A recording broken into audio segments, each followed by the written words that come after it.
video হইব নাকি রাতে ইয়াদ দেবে এনে গাইস আপনাদেরকে একটা কথা বলতে চাইছি যে আমি কিন্তু আসলে অনেক কান্নাকাটি করি ক্যামেরার সামনে আসলে সব আমি ভুলে যাই আমার শোকাতরাগুলো ভুলে যাই বলতেছি যে আমি ছোট থাকতে মানে একদম ছোট থাকতে আমি আমার পাটা পুড়ে গেছিল যেটা বলতে চাইছিলাম আর কি ফোড়ার কথা যে আমি এই যে ফোড়া গেছে যে আমি অনেক কষ্ট পাইছি তা আমার সেই কথা যে মনে আছে আমি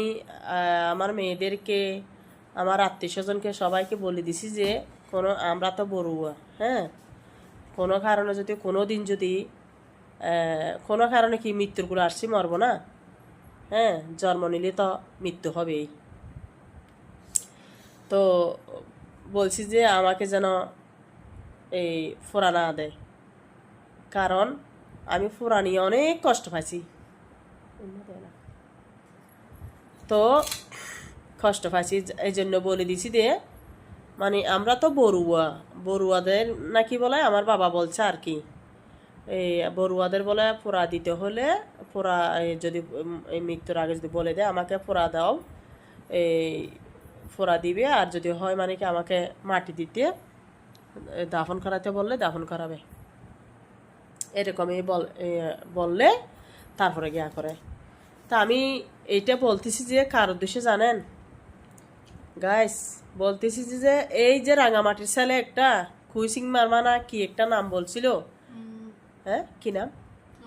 উনসিং না উনসিং মারমা যে মারা গেছে ছেলেটা ফোরা গিয়ে মারা গেছে না এত কষ্ট পেয়ে এত তজিয়ে পেয়ে হ্যাঁ ওরা তো আমাদের বৌদ্ধ ধর্ম পালন করে ওরা বৌদ্ধ না বৌদ্ধ জাতি না তো আমাদের ধর্মে সবাইকে ফোড়া দিতে হবে সবাইকে মানে কি আগুন দিতে হবে এরকম একটা কি কথা আছে ধর্ম কি এরকম বলছে যদি আপনারা জানা থাকলে আমাকে একটু কমেন্টে বলে দিয়েন এই ছেলেটা মানে এই যে এতগুলো লোক যে ফুরা গেছে মানে সব জাতি তো ওদেরকে তো যাদেরকে ভাবে যেরকম ভাবে সেরকম দাফন করা হবে ওগুলো নিয়ে সমস্যা নাই কিন্তু এই যে আমাদের বৌদ্ধ জাতি মারমা ছেলেটা যে এত কষ্ট ফেয়ে যে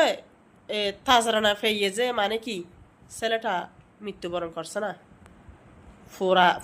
ফোড়া নিয়ে ফোড়ার শরীর নিয়ে মানে